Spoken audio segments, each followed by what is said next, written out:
Hello, hello, everyone. We are going to go ahead and get started. Before we fully dive into it, for folks who are familiar with Zoom, new to Zoom, please take a look at the different options you all have in front of you. If you're calling in, no worries. This won't be for you, but for those who are joining on the computer, can everyone locate the chat box? And just message me, send a chat saying that you can hear and see me. And if you're trying to see me, if you want to see me, cool. Awesome. Folks are getting in. If you can't see me, just share your issue, or you're trying to see me, share your issue as much as you can on the chat box, and we'll try and troubleshoot on the go. But it looks like most folks are chiming in that they can hear me and see me. Great. So we're testing out the chat box. Also take note on the chat box options next to the to line. You can send a message to all panelists. Which would be me and our special guest today, and you can send it to all attendees. So definitely encourage folks when they're chatting in the comments. We're going to have some questions and hope some folks can respond. That you can select that to line, hit all panelists, and select all panelists and attendees. That'd be great. So folks can play around with that too. If any other technical issues come up, just let us know via the chat box. With all that said, my name is Omid Bagheri. I am the Director of Equity and Community Partnership at Just Lead Washington, based here in Washington State. This is part of our ongoing webinar series on race equity as part of the Washington Race Equity and Justice Initiative.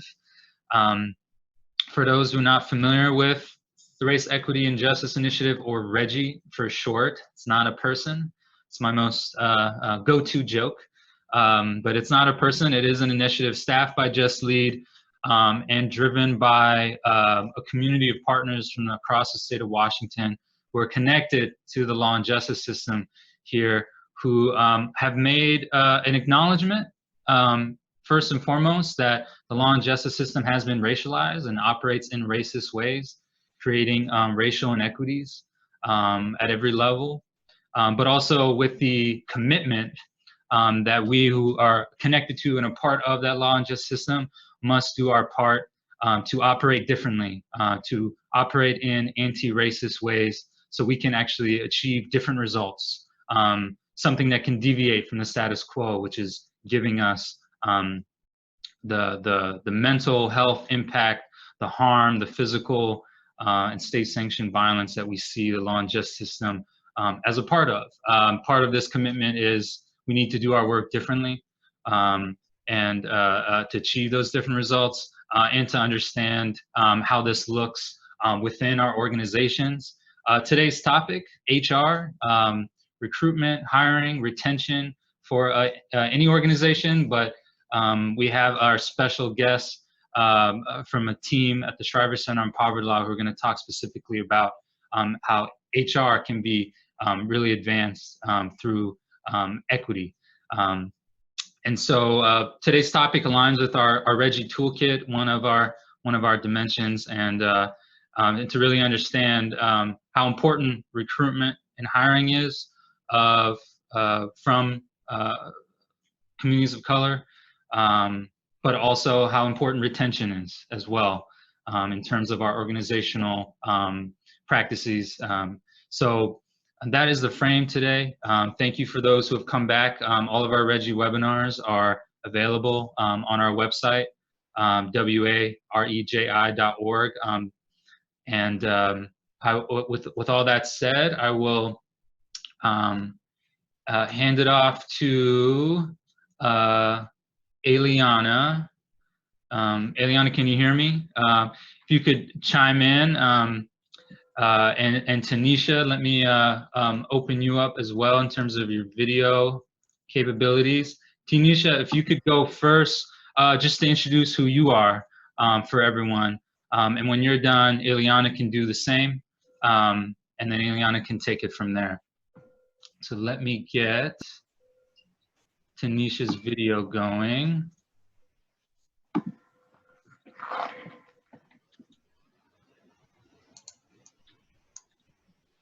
Okay. Hey everyone, I'm Tanisha Taylor. I'm the Director of Diversity, Equity, and Inclusion at the Massachusetts Legal Assistance Corporation. I'm excited to be on the panel today to further this conversation and have a conversation, dialogue, and answer any questions that you all may have. Happy to be here. Thank you. Awesome. Thank you, Tanisha. You're welcome. Hi, and I'm Ileana Dennis. I'm the chair of the Race Equity Oversight Committee here at the Shriver Center in Chicago. We've got a great session planned for you all today. I'm excited to just get some collective wisdom from the space, hear what's happening with everyone out in the internet world, and yeah, grateful to be here. Awesome. So let's do, for those who are able to submit on the chat box, we'd love to hear a little bit, get a sense of who's on the webinar with us. So if folks can share the organizations that they're a part of, your pronouns if you would like, if you're comfortable, as we'll have some question and response time, and just want to be thoughtful on gender pronouns as well. And then Ileana, what was and as people are doing that, as those actually come in, we'll kind of just sound off a little bit on kind of the different parts of the country folks are calling in from, different legal organizations. This is really helpful for Ileana and Tanisha to see as well. We have some folks who are part of King County District Court. We got Columbia Legal Services out here in Washington, Northwest Justice Project. We have some volunteer lawyer programs. Some more folks from King County. We have some foundations as well. Legal Foundation of Washington.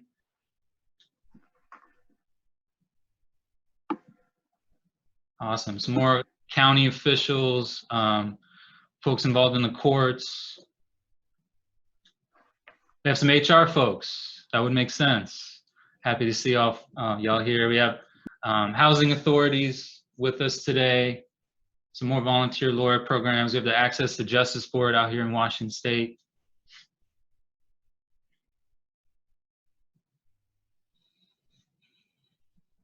Awesome.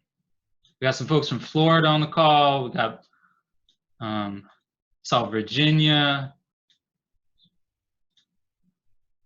We got Cowlitz Wakayakum volunteer lawyer program. Awesome. Great, thank you all. So we're gonna put up a poll question for you all right now. And this is to get a sense a little bit of where folks are at in terms of this topic today, HR and equity. So I'm gonna pull up that poll question right now and give folks a bit of a time to answer that question. Should be popping up. For those who are joining on the call, I'll just read it out loud so you can get a sense of what folks are thinking about. For those who do see the poll, go ahead and answer after you get a moment to think about it. So the question is, can you share whether your organization has taken any of the steps below to retain diverse staff? The options are setting up a standardized onboarding system, setting up a mentorship or sponsorship program, creating an equitable, transparent access to professional development within your organization. And the last option is creating office-wide processes for performance and talent reviews. So folks are answering those. Thank you for bringing them in. We'll give you all another 30 seconds or so to select all that apply. And I'm gonna share the results with y'all in a little bit. Give you all another 15 seconds.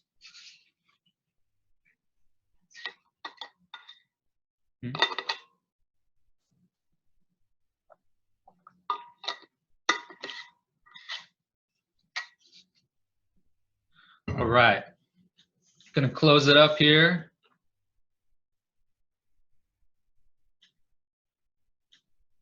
Few more folks. Okay, all right. Here we're gonna end it here, and here are the results. So folks should be able to see this if they see it on their screen. So we had, let's see. So for setting up a standardized onboarding system, we had of the 39 people who filled out the poll, 74% have set up some type of standardized onboarding system. Of the folks who filled out the poll, 54% have created some type of office-wide performance and talent reviews. 44% have created some equitable, transparent access to professional development. And of the people who fill out the poll, 31% have set up some type of mentorship or a sponsorship program. Awesome, thank you all. And Eliana and Tanisha are gonna touch on these as well. And we're also gonna have time for Q&A for folks to kind of share their questions on these options, but anything else we get into as well. Eliana, with that, I'll hand it off to you. Okay, great. Thank you. It looks like a lot of exciting stuff is happening at you all's organizations. So as Omita, we're going to touch base on a few of these different components of retention. But before that, we're going to talk a little bit about hiring more generally. So if you'll give me a second, I'm just going to set my slides up here. Oh, I think I can't share yet. All right, now it looks like it's coming up.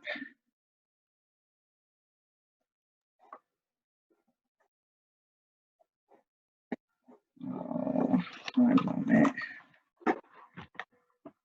Just transitioning here. All right, so our goals for the session today are just something that I want to uplift. Like I said, we'll be walking through an analysis of hiring as a complex system, and we're going to talk through a little bit about tools you can use to mitigate bias at different points in the hiring system, and we'll focus a lot on how you can retain staff by capturing the diversity bonus, which we'll break down a little bit later, at various points in our hiring system.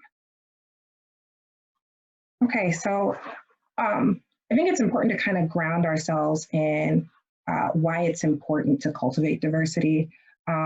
People tend to prioritize diversity in their organization for different reasons. Sometimes we say things like it's important that our staff composition mirrors the population that we're serving, and that is important. We are motivated to be attentive to this because we have these affirmative and anti-discrimination goals. But at the same time, there is a more compelling argument or another important argument that we need to keep in mind when we're talking about why diversity and inclusion and equity matter in our organizations. And that's because it's critical to our organization's effectiveness, especially because we're grappling with complex issues that don't have clear, simple solutions in our advocacy. It's really important that we're bringing diverse perspectives and people to the table so that we can do our work better. We know that diversity makes us smarter, it makes our programs more resilient, it helps us fight entropy, and we know that diverse organizations outperform and out-innovate homogenous organizations or predominantly white organizations. We know that compared to these organizations tend to have an enhanced ability to solve problems. They make better predictions and more accurate predictions, and they are more innovative solution generators. And this is what we refer to as the diversity bonus, which some of you all may or may not be familiar with, but this is what incentivizes us to continue to do this work. There's another element to it. And some of you may have seen a version of this continuum in the Reggie toolkit, but I just want to uplift what the transformation process looks like for organizations as they begin to rethink the way they see diversity. In the early stages, organizations are motivated because of our moral values that prioritize equity, diversity, and inclusion. But this isn't a really strong foundation for institutional change. It doesn't motivate us to do the hard work of trading our comfort for innovation and effectiveness. And so there's a limitation when that's the primary motivator. Then you move on to this second box where it's kind of like a compliance thing. You're concerned with the legal mandate, but this is a low bar. And this tends to be focused on risk aversion instead of really articulating why diversity is valuable. Then you move to the next stage where we're vulnerable to tokenizing and exploiting our diverse talent because we only see them as important in ways that are specifically confined to race. But as you kind of move further on through this continuum, this is where the game really changes. You start recognizing that having diverse voices at the table really improves your organization. And so you're willing to start changing the way you think, changing the way you communicate, changing the way you're structured, because you realize that the scope of our impact is contingent on our willingness to restructure our policies, our organizations, our practices to make sure that these diverse perspectives are brought to bear when we're making decisions. So that's a continuum. And when we're hiring, our goal, as I said, is to make better decisions. It's to expand our talent base. It's to be better partners, connectors with the clients and the communities that we serve. And our hiring system is key to helping us reach those goals. And so we sent out some materials that have a version of this hiring system in case you all want to reference it. But our hiring system is basically broken down into 3 different components. The first one focuses on planning and recruitment before you even have candidates available, before there's a vacancy. And then once there's a vacancy and you start taking applications, you kind of move to these middle 3 boxes here. That's where you're interviewing, you're selecting, and you're making a decision. And then finally, you're moving to these last 3 yellow boxes here, where these last 4 boxes that focus primarily on retention. And so I'm going to walk through what happens at each of these different stages. So that first phase, planning and recruitment, begins with a premortem. This is where you are analyzing how hiring happens at your organization, what needs to change, what needs to be revised.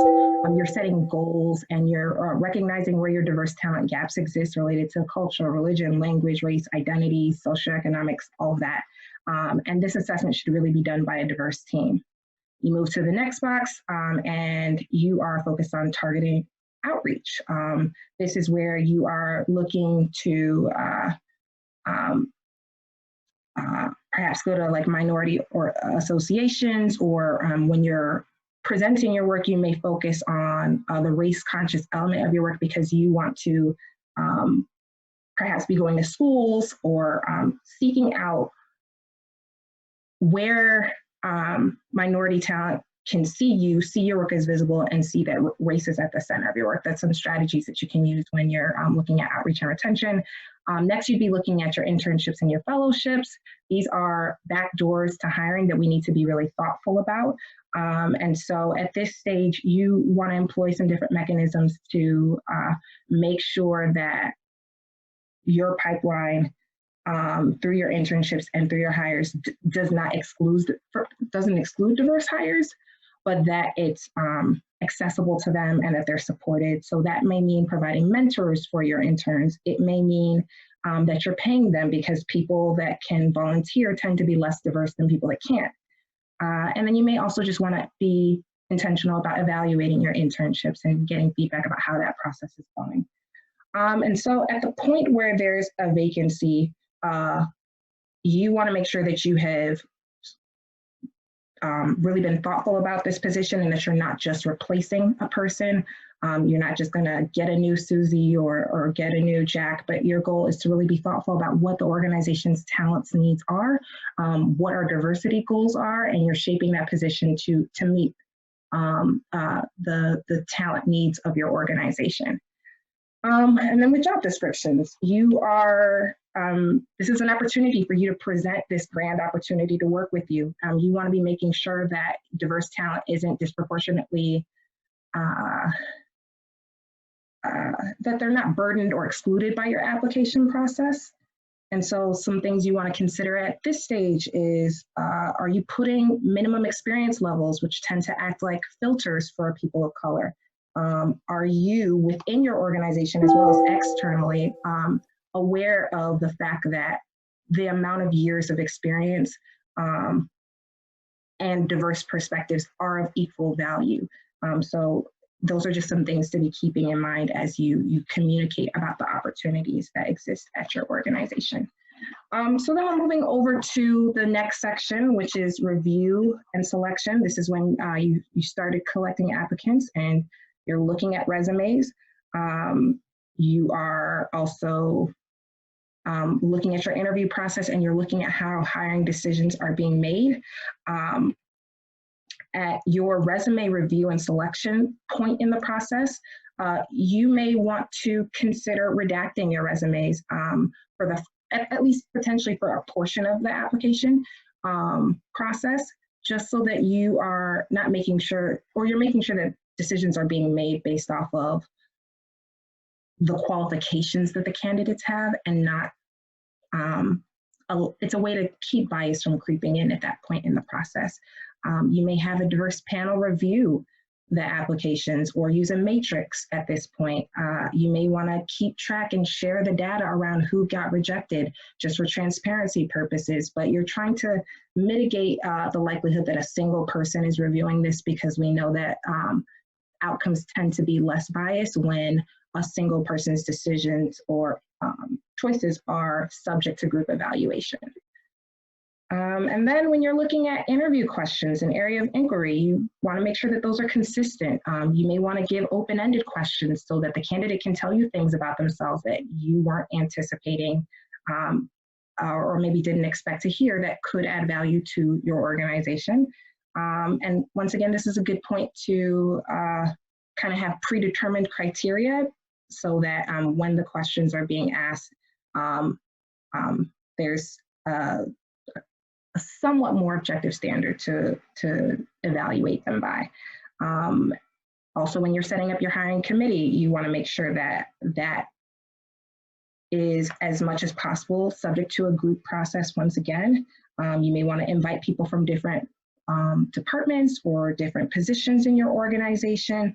And once again, you want to have a process, whether it's voting or something else, that just makes sure that as many perspectives are brought to bear when you're selecting.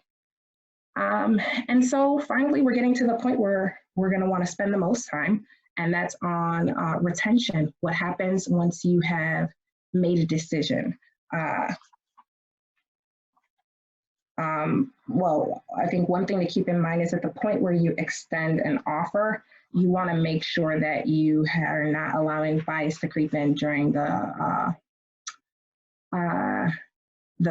recommendation process or background checks or anything of that nature. Those are areas that are subject to potential bias. But once a person is in the door, you really want to be thoughtful about a few things. The first thing you want to be thoughtful about is the employee orientation. We saw from the polls that quite a few of you have that. And so at that point, you may want to make sure that you're creating a shared sense of identity. You want to minimize fear and competition, and you want to be attentive to racial anxiety.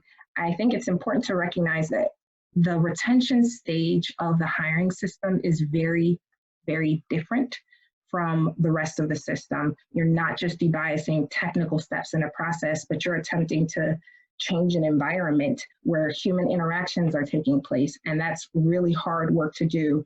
And we may not be able to get into too much depth during today's session, but I want to just acknowledge that there's a different process that you need to engage in, and the resources that we shared with you may be helpful in helping you think through different ways to approach the retention portion of the process. But at this stage, you definitely want to demystify office systems, cultures, unwritten rules and norms are affecting the people that are coming to your organization, and whatever you can do to support them in navigating that, that's important to do. You also want to make sure that you provide equity and implicit bias training for all of your new employees.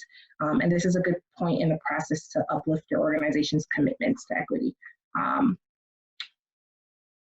And then we'll take a look at mentorship in some depth during today's session. That's an important mechanism for growth and opportunity. I know that just from the poll, it seems like not as many organizations have formal processes in place for mentoring, but we know that people have a tendency to mentor people that they see themselves in and that they can relate to. And it's helpful for an organization to make these relationships more accessible when they put people in place to support all employees in getting access and insights and institutional history and the relationships they need to be successful. And I think Tanisha will dive in a little deeper on this subject, but you're really just trying to create a supportive and comfortable transition to the organization and the program, and you're trying to create a safe place to share observations and discuss problems.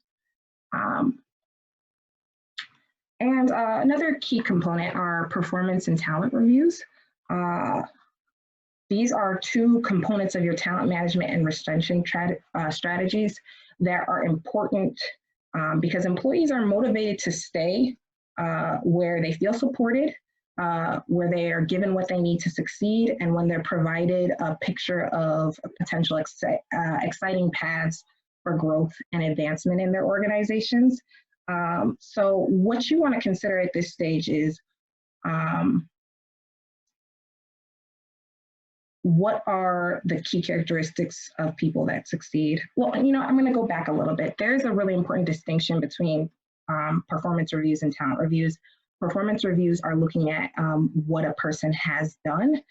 It's looking at are they positioned and are they doing what they need to do to thrive in the role that they're in. But talent reviews are a little bit more forward-looking. They look at a person's readiness for an expanded, more critical or advanced role, and that's based on their willingness to learn. It's based on their willingness to take on new roles. It's based on their track record of success.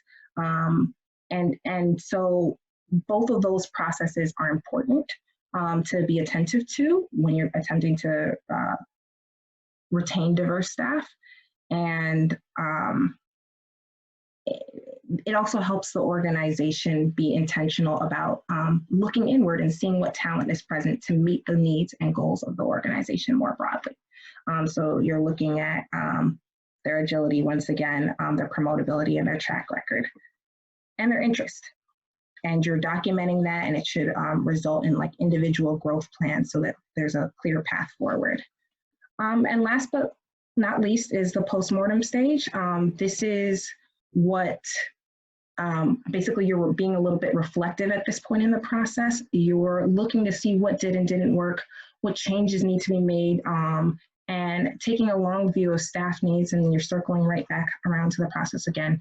These are just some components that we think are important to general hiring systems.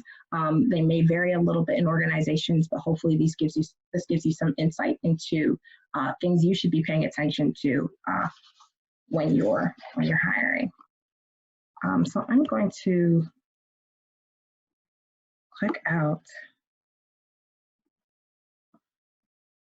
and stop sharing. And at this point, we're just going to play a little video that talks a little bit about racial anxiety and how it plays out, and how, and this is particularly important when we're trying to debias the retention part of your hiring system. So if you'll give me a moment, we'll switch out.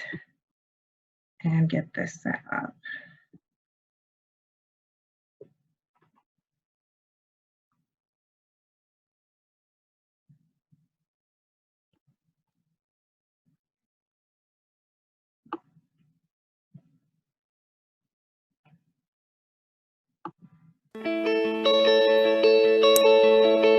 Implicit bias is the embedding of negative stereotypes and associations in our brains around groups.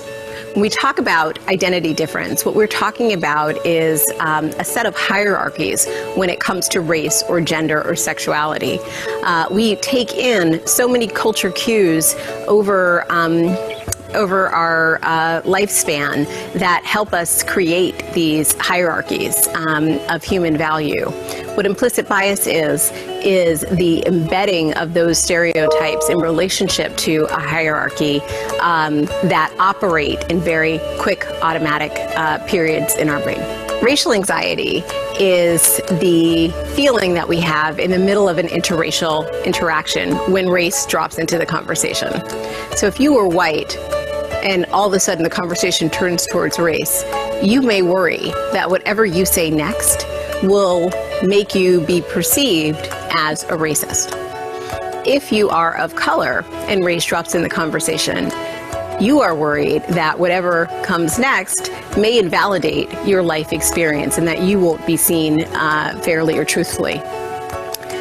When that happens, your executive brains, both executive brains, are literally shutting down. They're going into fight or flight mode.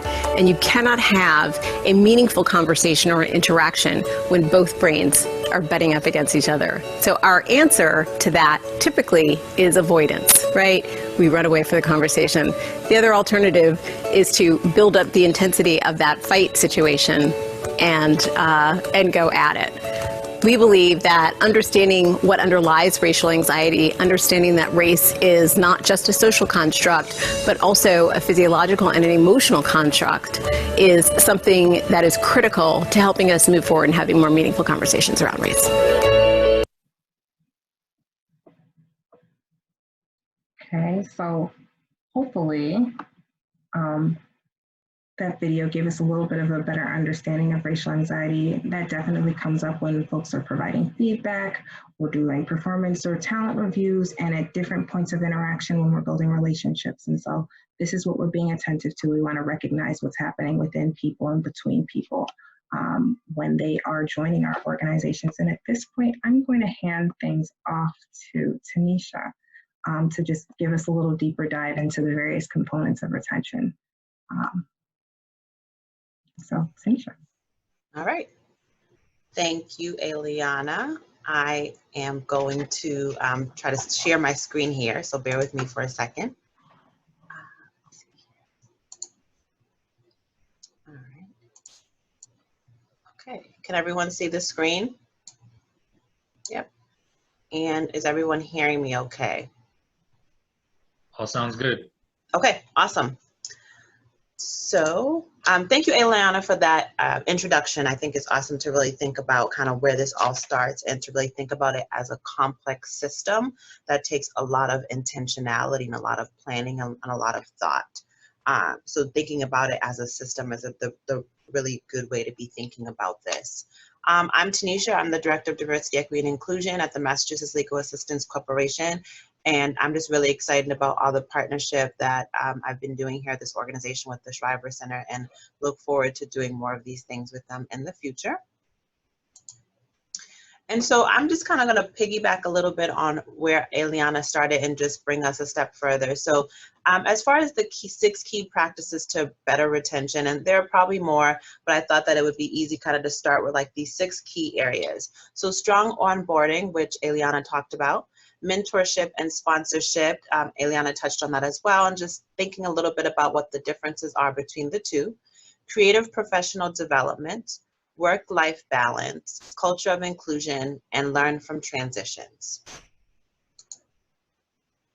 So the strong onboarding, I mean, I think Eliana nailed it. I mean, talking about a new staff orientation, is basically the reasons for it. And from the poll, I can see that 74% of the folks who are on today have onboarding, some sort of a formal onboarding. So most of us are starting off in a really good position. New staff orientation is beneficial for all employees. It's, as Eliana mentioned, it's a good opportunity to have a shared identity, especially around like legal services and mission-driven organizations. It's a good opportunity for everyone to start to rally around that mission. We talked a little bit, Eliana talked a little bit about, I think for everyone, and in particular, people of color for an organization, orientations can be really awesome with kind of unpacking the unwritten nuts and bolts of an organization. You know, a lot of us move through the organizations that we're a part of. We don't even think of the things that we're doing. And for some people coming in, having a sense of what those unwritten rules are and policies within the organization are really important. So getting those written down, a part of a formal orientation program, is good for everyone, but in particular has a positive impact on people of color. Your new staff orientation also should include a DEI component. Again, just piggybacking on what Eliana talked about, sometimes this is an overlooked piece of it, but this is a good idea, a good opportunity to really start with that implicit bias training so that everyone is starting from the same starting point. You know, do some definitions. We don't want to assume that people are walking in the door with any sort of knowledge. So this is really an opportunity to get a base for definitions, mission statements, if the organization has a diversity, equity, and inclusion value statement, any of those supports. In addition, like for example, in legal service in Massachusetts, we have a statewide diversity, equity, and inclusion council. We have an attorneys of color group. So this is also an opportunity to share those affinity opportunities with people, because lots of feedback that we've heard from new attorneys coming in is that they're not aware of these different kinds of support, these different kinds of affinity opportunities, and they hear of it sometimes months in word of mouth. So really just embracing and uplifting those affinity opportunities and putting them out proactively as soon as people start their relationship with the organization, so that people know what their resources are. And as there's a quote here that just talks about an attorney of color really offering a testimony around, you know, with a new workspace and with the lack of a formal onboarding process, it's really hard to understand what, you know, how you move through the organization. And again, that's good for everyone and particularly important for people of color and contributes positively to retention. So mentorship and sponsorship. I mean, mentorship, I think it's really kind of what we know traditionally, what we would think of traditionally when someone says, you know, tell me about being a mentor. You know, a mentor is someone who supports and mentors an employee, offers advice, acts as a sounding board, someone you can go to. Maybe you know, have a standing meeting weekly or bi-weekly to just talk through some challenges in the office. Mentors can also be an additional support for kind of that that onboarding process. You know, we're going to sit down, we're going to talk a little bit about things. Let's see what's coming up with you. Let me kind of help you work through these situations. Mentors may not always feel empowered to advocate.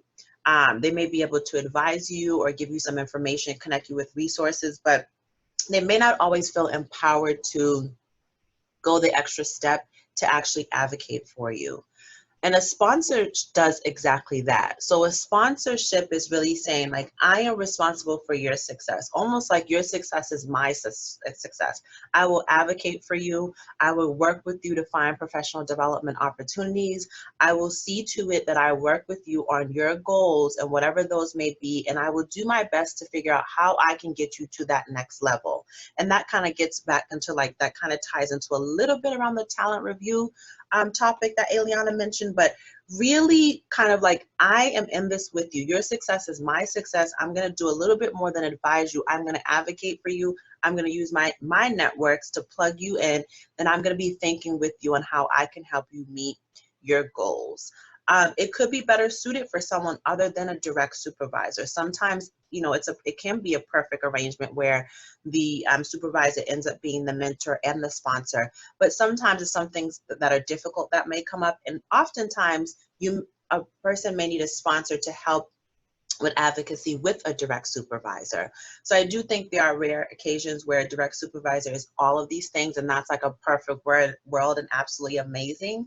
And a sponsor sometimes is better suited, a position that's better suited for someone other than a direct supervisor.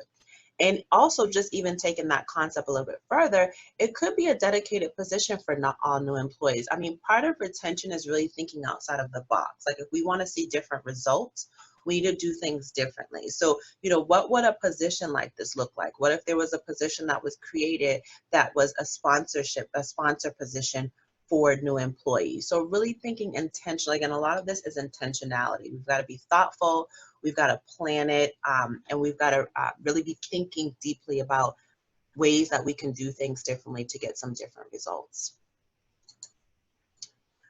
Now I want to transition a little bit into professional development. I mean, I think if we're talking about retention, everyone wants an opportunity to grow. Everyone wants an opportunity to explore some areas that they can do better in their job and to explore some different areas where they can grow. Again, we're thinking outside of the box because, you know, what we've been doing for the most part isn't working. There would be no reason for this panel if what we were doing was working. So really with this retention and specifically retaining people of color and diverse applicants, we gotta get more creative. We gotta kind of think about, okay, what could we be doing? So looking for opportunities in and outside of organizations, you know, using external networks a little bit more.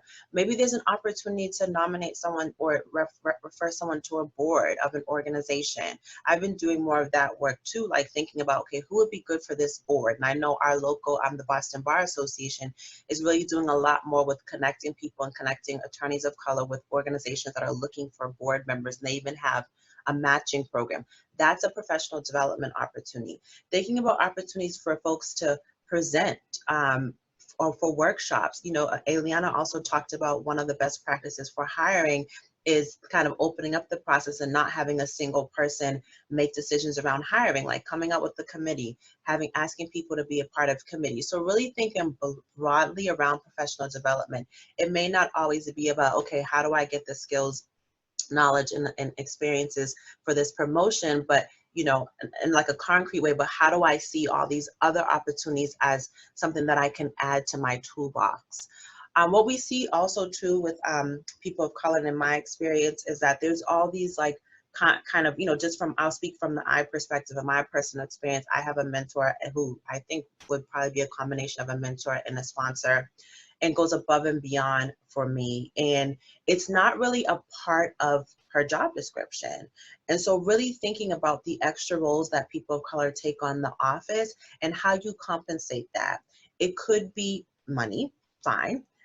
It could be taking cases off someone's plate, some sort of comp time. It could be just having it be a part of the job description. So seeing the opportunities that people of color may play in the office around some of these pieces in for newer staff, seeing that as a professional development opportunity, seeing that as a job, and finding a way to acknowledge that and uplift that in a way that's meaningful. We've also talked a lot about, I mean, many attorneys that speak languages other than English spend a lot of time translating. Like, how do you uplift that? How do you see that as it's obviously a value, but how do you compensate for that? So really kind of thinking about these other things that people are doing in the office, how you see it as a professional development opportunity and actually can find a way to actually acknowledge people for the work that they're doing. Creating positions and titles. I have a good friend and she's always said to me that, you know, any of the positions that I've ever had, when I've ever gotten promoted, they've always been positions that have been created for me. And I think that's a real area that we've got to explore more.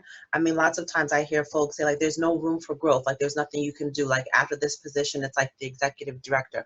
Well, why not? Like, how can we be creative to really look at people's skills and talents and think about, okay, can we create a position?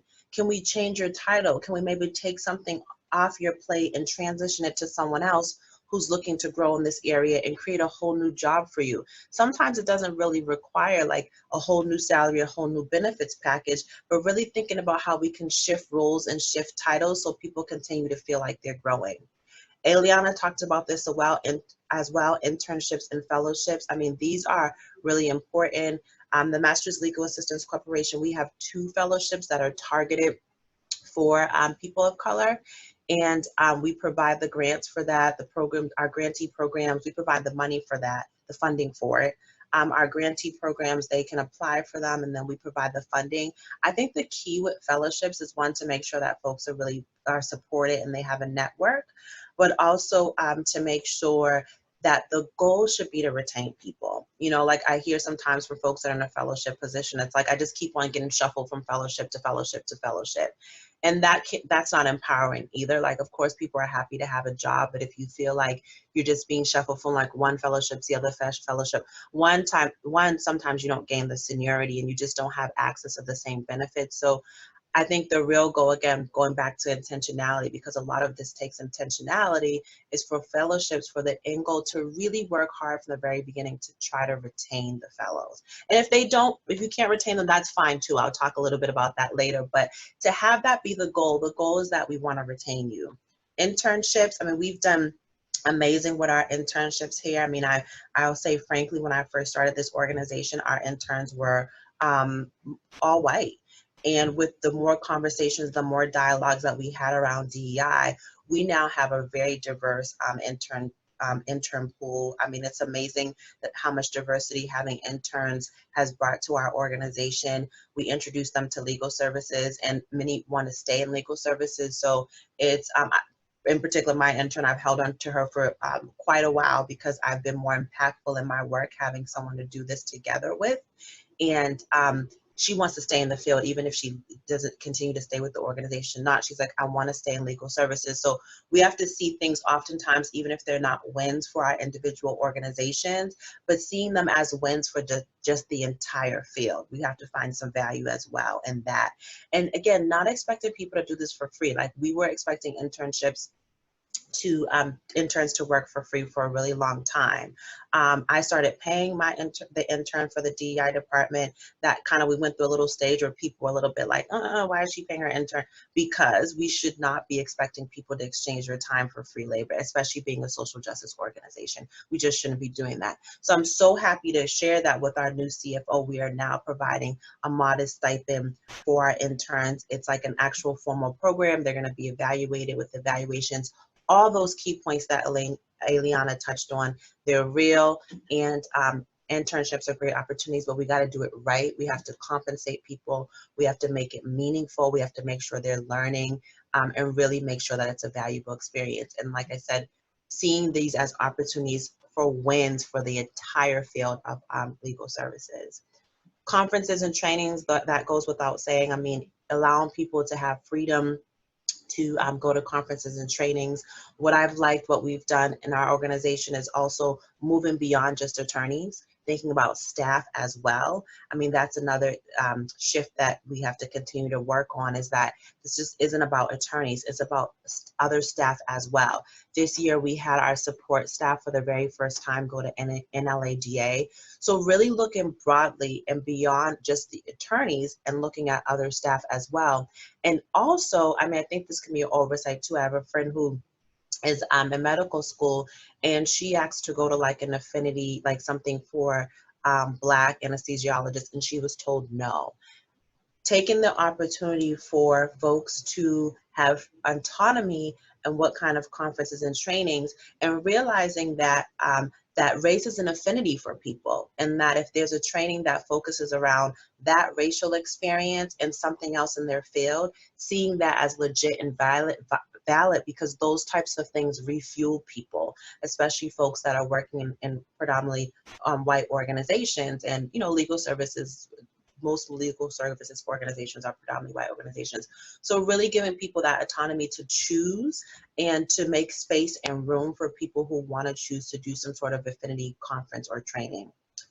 Eliana touched on this as well. I mean, our stuff just really works together. What we're talking about is a whole system, and this is one piece of the system, but it's connected to the other pieces, the formal and informal evaluations. And I would add there what Eliana was talking about when she talked about talent reviews. So you have the performance reviews, formal and informal. I mean, everyone does kind of that once a year. I recommend 360s, because it just opens up that door, and it opens up the the opportunity to have a dialogue and conversation. And that's how performance reviews should really, be. It's a dialogue, it's a conversation. And I need to be an agent in that. And also the person I'm reporting to needs to be an agent in that. But also not to miss the opportunity. I think this is really important for people of color as well, to not miss out on those opportunities to have those informal feedback loops. So like no one wants to hear like 6 months down the line that there was something they did 2 months ago in a meeting that wasn't received well. No, like that immediate, direct, informal feedback is so important. And just that direct, immediate feedback, just like period.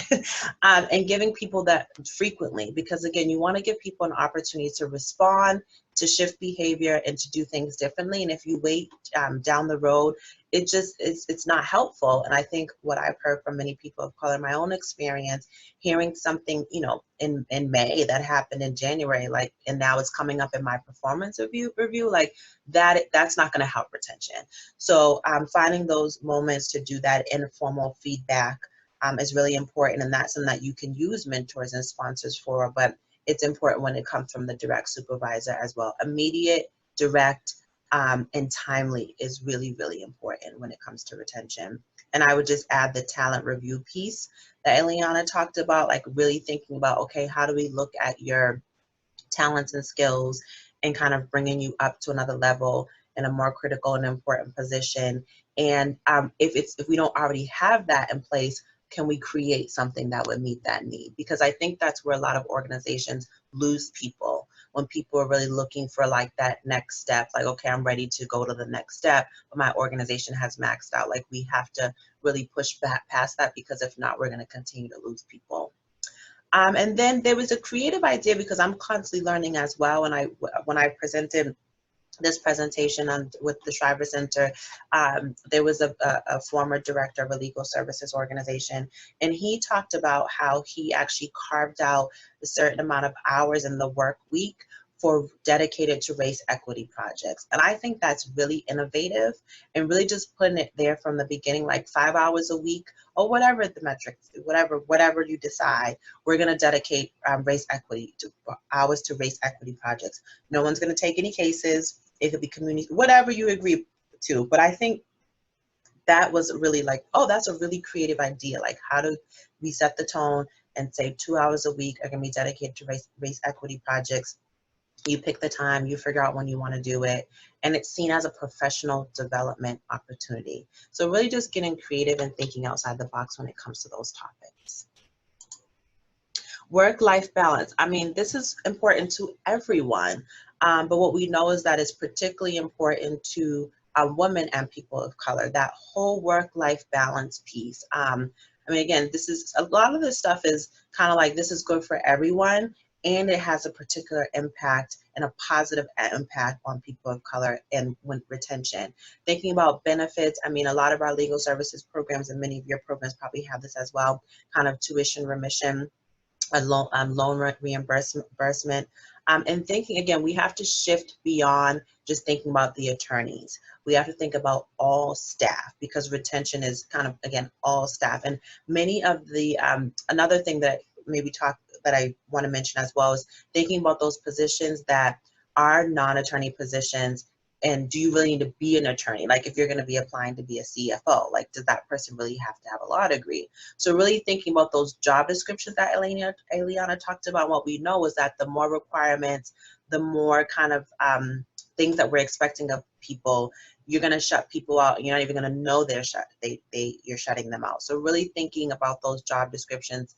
And then when you're thinking about benefits, opening it up to everyone, like people who have gone on to get bachelor's or master's or PhDs have lots of loans as well. And I know a lot of Structured legal services programs are only kind of providing loan reimbursement for law school. And I think we gotta start thinking beyond that. Thinking about health and wellness, how do we include gym memberships? Or like, our building has a gym at the basement. Like, I've never used it, but it's also because like, I don't know how I would fit that into my work day. And like, when I leave here, like, I've got to go home and take care of responsibilities. So it's like, how could, as I'm talking about this now, like, how can we think about that, where maybe like 1 week, 1 hour a week or something like that, like we could all leave at like 3 o'clock and like we do some sort of health and wellness thing. I don't know, but I think just, again, being very flexible and being intentional and being creative and thinking outside of the box. What I also have noticed is that retention, any sort of organization that has a flexible work schedule, I mean, that just works, again, for everyone. But what I've known is that organizations that have some sort of a flexible work schedule, and legal services organizations are pretty good at this, at providing flexible work schedules, those organizations do better at retaining people of color. And just also just thinking about health insurance, and we got to make sure that our benefits are up to par and can, sometimes folks, we know with legal services and careers in public interest that you may not be getting as much as work in a private firm. And so this is a place where we can really show out and show up and really do well around our retention. I think this is a place too where sometimes we don't talk it up enough when we're talking to people of color and diverse candidates. Like, we focus on like, oh, I know we don't pay as much, but we don't talk as much about our benefits. So I really challenge people to like look at that piece of the package and make it your as best as possible. That's really going to help with retention. I want to just talk a little bit about the culture of inclusion and intentionality from leadership. I mean, this is really, really, really, really, really huge. I can't stress this enough. Like, there are, the office culture is a big deal. And when I talk to folks about the reasons why they may want to transition or leave a job, I mean, sometimes it's like a better opportunity and promotion. It's never really about money. Like, from my own experience, when I talk to people of color and from just my own experience, I've never really transitioned from a job because I wanted to make more. It may be that I wanted a position that was more aligned with my skill set. I was looking for a new challenge. And a lot of times office cultures, toxic work cultures really push people out. It pushes anyone. But I think when you add in racial anxiety, when you add in microaggressions and these kinds of things, the challenges of working in a predominantly white organization, that carries an extra burden for people of color. So I would say leaders really have a responsibility to be an intentional leader around this piece, and it takes intentionality to be an intentional leader. I think this is just very quick, but how do you get to know, as a leader, how do you get to know every person in the office, whether new or veteran? How do you, it's smaller, it's easier to do that in a smaller office because you can see people every day. You just walk in as an office of 10, you see people at an office meeting. But how do you really get to know everyone in your office as a leader? Different things like check-ins. It can be challenging in a larger organization. I think smaller organizations, this is easier, but leaders really have to get to know every person in their office, and specifically people of color in their office. And how do you do that in a way that's authentic and meaningful? You've got to support, leaders have to support ongoing diversity conversations, committees, trainings, etc. If you don't have a kind of a diversity statement or any sort of a diversity value statement, you have to have that, and it has to be public so that people know when you come into this organization, this is what we value. And it has to be ongoing. A lot of organizations do like the one-shot deal, like we're going to do the diversity training for this year and no other conversations, nothing. And that's not authentic. It's almost like what Eliana was talking about, where it's like the mandate, like, okay, we check that box. And that doesn't work because it's not authentic. And people of color pick up on that. And it has to be authentic, it has to be ongoing. And also, as a leader, you have to do your own work. It takes, leadership is modeling. People are watching you all the time, and that's the hard part about being a leader. But as a leader, you also have to do your own work, and you have to model that for others in your office. Encourage a culture where issues can be addressed. I mean, this is really tone setting. I mean, I think you can start some of this in onboarding as when you're talking about the culture. But for me personally, I want to be in an office where I can address any sort of issues that come up. I want to be able to work in an office culture where if I feel like something that's race-based comes up, and it's going to come up, we know that, especially as a person of color, I know that working in a predominantly white organization, that there's going to be some miscommunication. At some point we're going to go like this, and something's going to come up. And I need to be in an office culture where those issues can be addressed, and where racial anxiety but where we're practicing how we reduce racial anxieties and racial anxiety in these interactions. And so it's really up to leaders and leadership to really think intentionally about how you can create a culture where people aren't afraid or feel like if they do speak up that they may lose something. We've got to kind of hire people in leadership. Seniority really matters. And I didn't realize the impact of that until I started this job. And I didn't realize, you know, I understood that retention could be challenging, but I didn't really realize the importance of having, you know, we're a small office, maybe now we're a little larger, we're around 20, and there are 2 women of color that are senior in the office. They have 20+ years. And that has been so impactful for me to have 2 women of color in the office that have seniority, that have some power, that have access, and that has been just so uplifting and empowering for me. And so if we want to do better at this and actually retain people, we've got to do better at hiring people of color in leadership. Because for the most part, like most organizations do well with kind of like, you know, the administrative assistant position, maybe the kind of program assistant director position, but where we see the gap is at leadership. So we've got to make that an explicit goal, and because seniority really does matter. And as leaders, we've got to be willing to disrupt toxic work culture behavior. I mean, again, this is good for everyone, but I think we've got to be brave, we've got to be courageous, and call out toxic work culture behavior immediate. It's kind of one of those performance review things. Like you don't want, someone shouldn't have to wait, or, you know, an office shouldn't have to go through 6 months of like toxic work culture behavior for it to be addressed at an annual review. That's something that should be, you know, frequent, in the moment, and those things really have to be addressed. And it's hard stuff, it's heavy stuff, but when we do it, we see that people of color are happier at their jobs and will stick around longer. Not to say that everything is perfect, but at least there has to be a culture where issues can be addressed and that we can work through them in a positive way. And leadership has to be a part of that. I just wanted to check the crew side. I'm just about done. I know I've been doing a lot of talking and really excited and eager to get to kind of the question and answer and exchange piece, but transition. So Eliana talked a little bit about this, like as far as the job descriptions. Transitions are important. Of course, if we could keep everyone, that would be absolutely amazing. But if we could hire everyone, that's really awesome and great. That would be amazing too. But that obviously isn't going to happen. But we have to see transitions when someone either leaves and transitions on, or we have to see those transitions as creating an alumni network and really keeping people in our network. So when we lose someone, an opportunity is not lost because we can treat past employees like alumni and grow our network. We can refer them to boards. We have to start keeping people in our network and referring people to other positions and really creating an alumni network of people of color.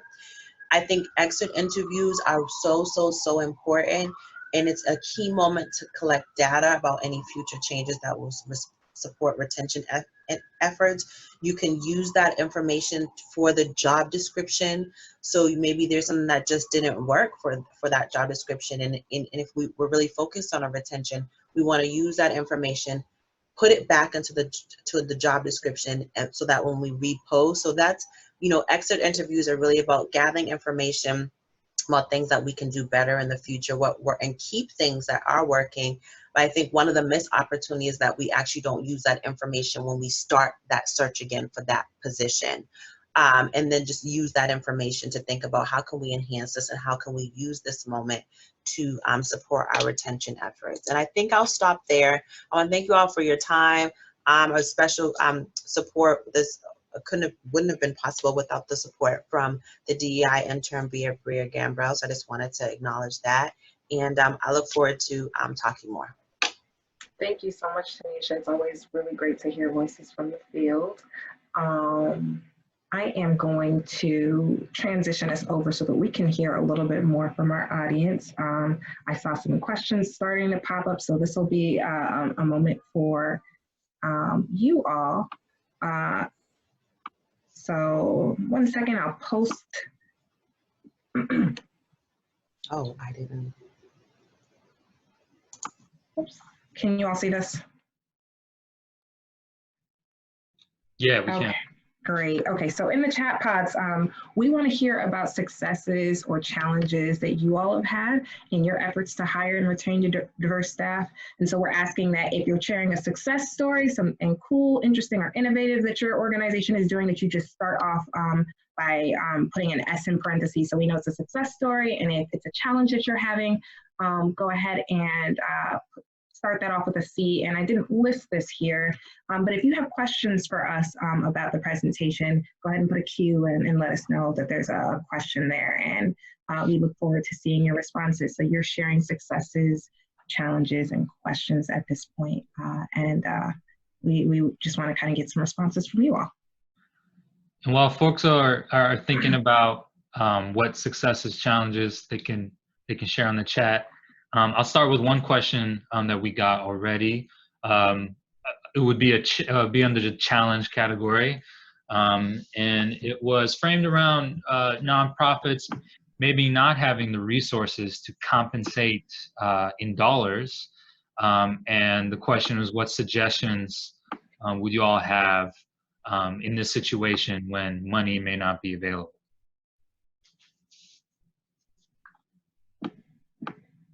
Oops, I'm going to. Tanisha, do you want to take that one, or should I go first? Sure. I mean, I think just thinking about how, like, maybe it's a case, like if we were talking about an attorney situation, maybe it's a case law, maybe it's a case law compensating in dollars. I mean, I guess it's challenge for nonprofit. I'm just reading the question here. Challenges for nonprofits not having the resources to compensate in dollars. What do you have for this when money is unavailable? I mean, if we're talking about hiring, I mean, I guess just getting a little bit more specific of what you're talking about. Are you talking about hiring new people and you don't have the money to make new hires? Or are you talking, like, just a little bit more information would be helpful. But I think, again, we can think about creative ways to compensate people. I mean, if you're thinking about taking something off someone's, shifting things around the office, like maybe someone does 5 fewer cases, you know, so there are different ways to think about how you can create some comp time for people that, you know, doesn't include like paying them more. A little bit more information would be helpful. Yeah, I definitely think the context matters, whether we're talking about interns or if we're talking about people that have been there and that are taking on new responsibilities. But if you have an individual work plan that you're developing after your talent review, this person, and you see this person being able to shift in the future, it could be that you think about the scale at which their salary increases over time. So maybe you can't give that money immediately, but you're making concrete plans to support their growth and their increased responsibility over time. And then I think what Tanisha said about thinking about what other responsibilities can be shifted around to support that person and taking a more critical or broadened or new role in the organization could be valuable there. Awesome. So for folks who are calling in and still listening, if you do want to share your success or challenge, go ahead and raise your hand. One person did it already, but just in case, and I can actually open up your mic so you can just share over the phone. So if that is something you're interested in, go ahead, raise your hand again, and then we'll make that happen. But let's jump to another question in the meantime. One question we had, what are your thoughts about asking candidates to self-identify? So it could be race, gender, sexual orientation, etc., in order to affirmatively be sure to interview those candidates? I'll respond. I mean, I think it's more, so that's a great question. What we've been doing at the organization is actually doing blind reviews. So actually, and there's lots of data around implicit bias and how when you scrub information like names and addresses, it actually helps you get more of a diverse group of people and a more qualified diverse group of people, because you want to make sure that you're not tokenizing people and just interviewing people just because they're kind of, you know, a diverse candidate. And so actually, it's an interesting question, but I think we've seen a lot of success, but actually, you know, the goal in hiring is to reduce the bias as much as you can. It's hard to do it all, but you have to try to reduce as much as you can. And what we found is actually removing identifications such as names and addresses has really helped us have more of an equitable process where we've seen lots more kind of racial and gender diversity. I think it's much, if you want to, that's just my recommendation and what my experience has been. I think it's much more important to have people self-identify as they're onboarded. I think it's much more important to have a sense of where your demographics are of people that are employed by you, so that you can then figure out, okay, where do we need to do better? So, and I think that's a place where organizations are falling short, where they're not collecting their internal demographic data. That's much more important, I think, than thinking about it as people are applying.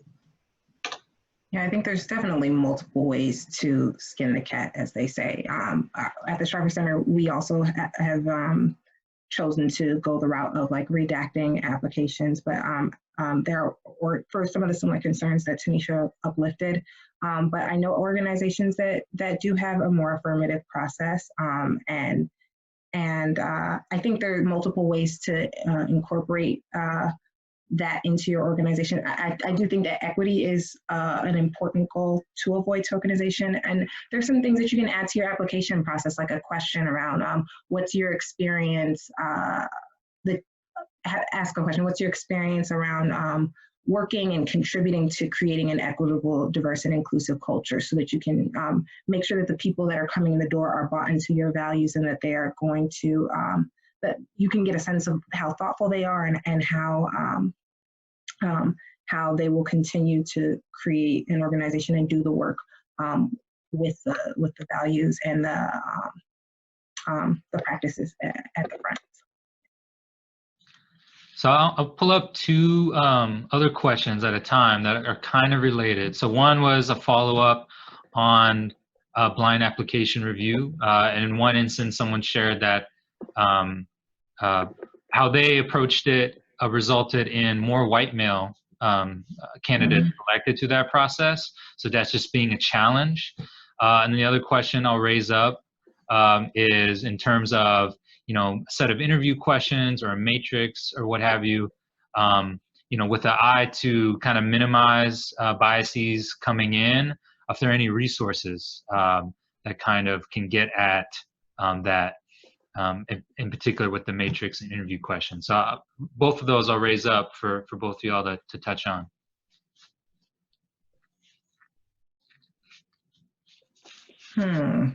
So I think with the, I appreciate the comment around with the blind, I'm just reading the chat over here. I appreciate the comment around when you did blind application review, we end up with more white males selected through that process. And so this is, again, I think Eliana used in the Shriver uses this language of it being a system. And so, you know, you have to, you know, redacting the resumes is just one piece of the process. You know, I don't know who was, I mean, I guess, again, a lot of these things you need more information. So like, who was looking at the applications?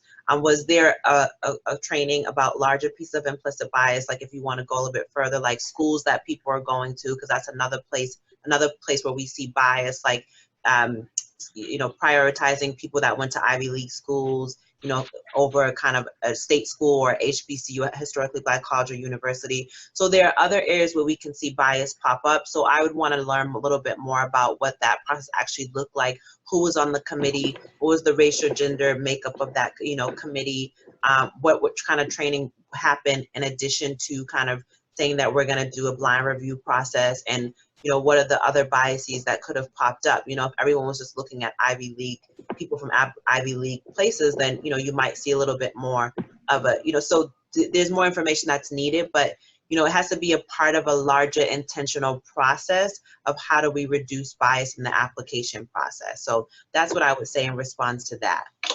Yeah, I think if you might want to look at what your candidate pool, where they came from originally, like what's your recruitment process? Are you simply sending resumes? If your organization is predominantly white, are you sending out applications or opportunities primarily through your networks that, you know, our networks tend to be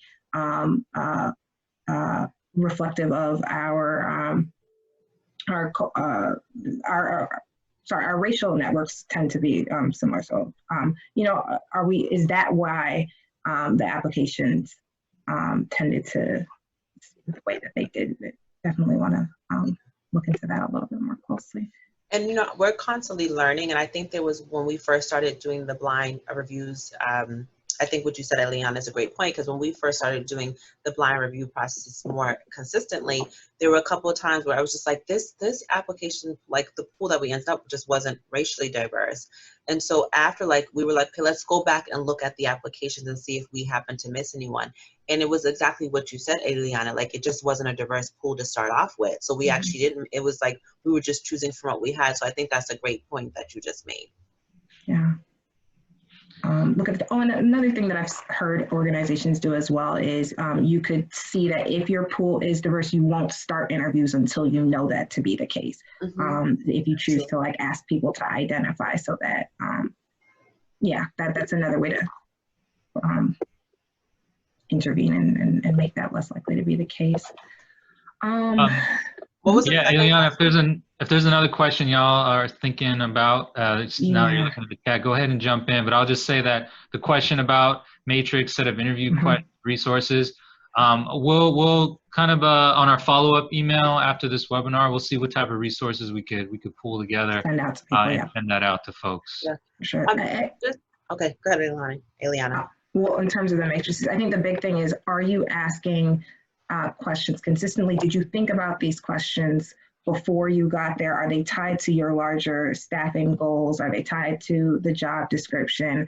And there's different points in the process where you can use matrix. It could be to review your resumes. It could be to be in real time when the candidates are interviewing.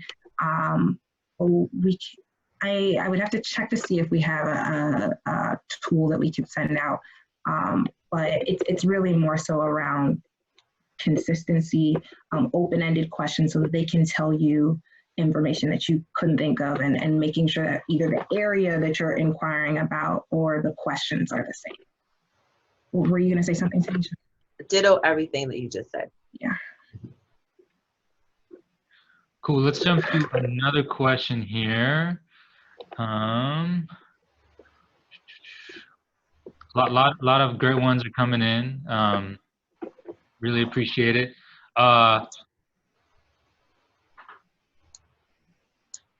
One is, so this is a challenge. A challenge we are having is, this is for defender community. So about 25 public defender offices, and each chief public defender does their own hiring and their own listening tour. But no one has objective hiring criteria. Their ideas for implementing kind of equitable, objective interview and hiring practices, I presume from this question, in a way that can kind of cross-cut all the different offices to kind of standardize it a little bit. I guess y'all touched on a little bit, but there's one or two questions kind of on that standardization piece.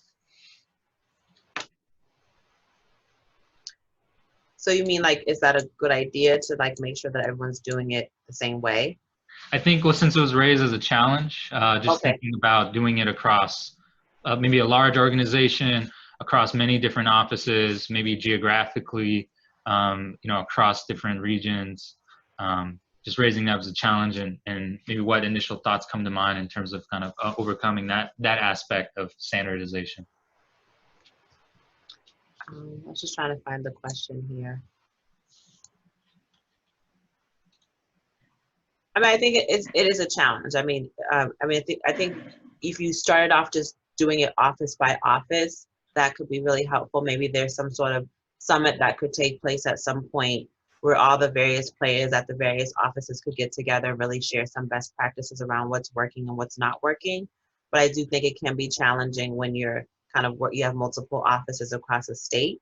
Maybe some webinars. I think there has to be an opportunity for these folks to get together at some point and to share kind of what's working and what's not working, and make some sort of collective commitment to like what they may want to try to do.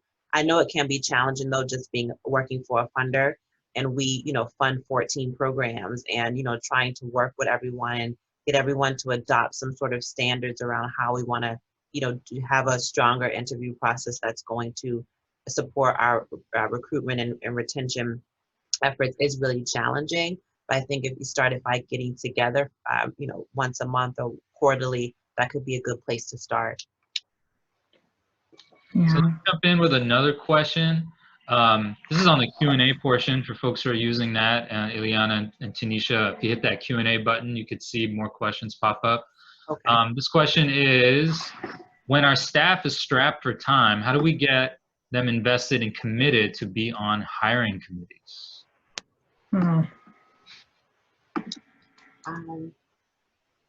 That's definitely something that was a culture shift in our organization when we changed from when we started to standardize our hiring process. It's not easy. I mean, a lot of times when you're engaging in any type of race equity work in your organization and instituting these change, you do have to make some trade-offs in terms of efficiency for the effect and the outcome that you want. I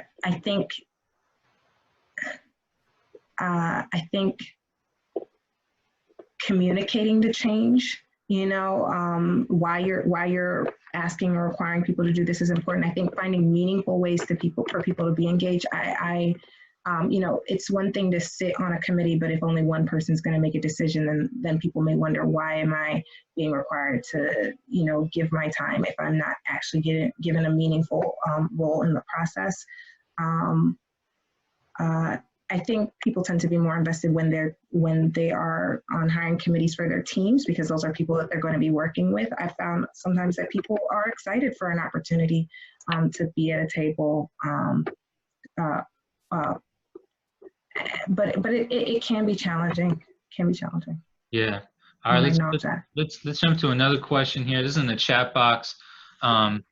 The comment goes that they've been told by their employment lawyers that they cannot track demographic data, but they're referencing what Ileana mentioned earlier, that sharing that data on people who got rejected and so forth, and they would like to track that data on employees who leave. Are there any suggestions on how we can track demographic data and or any, you know, programs or applications people have used to track data with that challenge in mind of their employment lawyers saying they can't track demographic data? I need a little bit more context on at what stage they cannot track the data. I'm wondering if the person that's tracking the data could be different from the person that's reviewing or hiring. Would that be, I'm wondering, I need a little bit more context as to how or why. Go ahead, and the question is a little confusing because first it says we can't track demographic, we can't share. Well, I never said we should share demographic who got rejected. We like to track our data. Oh, so you, Eliana, you mentioned that the question basically is stating that you mentioned that we should share data on people who got rejected, and you'd like to track data on they'd like to track data on employees who leave. So, are they trying to track data on people who are rejected or employees who leave? Yeah. I mean, I think tracking data doesn't have to be, demographics doesn't have to be like a formal program. You know, you can just come up with an internal system that helps to, you know, even just an Excel spreadsheet or whatever people are using internally, just to, you know, work with the, you know, the hiring. And again, more context is important because we're a smaller office. We don't really have a hiring manager. You know, we don't, you know, so we work off of hiring committees. So it's very easy when you work that way to kind of track data that comes in and out, or to track who gets, you know, who got rejected and who didn't. So more context, I think, is important, but it would be helpful to clarify if you're looking for data, tracking data on people who have left, because that would be very easy to do, or if you're looking for people who like applied but were rejected. And that would be my question too, like, why wouldn't you be able to track the data? I'm surprised, but maybe there's something that we're missing from the question. Right, we would presume so, since I would agree, it sounds odd, and yeah. With a few minutes left, Ileana and Tanisha, are there questions that are sticking out for you I want to make sure to touch on? We're having several, so sorry for folks who won't be able to get to all the questions that have come in. If not, I can choose one for you all, but in case, I know you all have been looking at these. Just scrolling through, and just want to uplift some of the successes. So I can't see the name, but it looks like some people advertise vacancy in minority or POC owned platforms that can be helpful to reach a wide variety of candidates. Interesting to hear. Good. Wondering if there's any others questions that we're missing. Tanisha, does anything stand out to you? I'm looking through. Yeah, there's a lot of data. I see the platform thing here. Someone says they have a recent formation of a 20-member Inclusion, Diversity, Equity, and Access Committee to look at various topics, including policies for hiring and recruitment, increasing effective community engaging, encouraging greater community board participation, assisting advocates in taking a race equity lens to all the casework, mandatory training for all staff. So that's awesome. Congratulations. Mm-hmm. That's Carl Doss. Oh, hi, Carl, in Virginia. So here, let's end it with one last question, and then we'll kind of end out with some logistics. The last question, this is from the Q&A. How do we convince advocacy and attorney leadership of the importance of operational equity work when they may not see the investment of time and resources as equally valuable for advocacy and equity?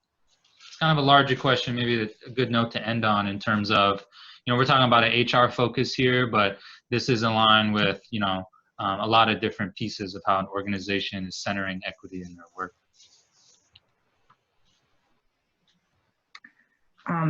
Yeah, it's a phenomenal question because the truth is this work doesn't move forward unless you get it to be decentralized from a single position or person.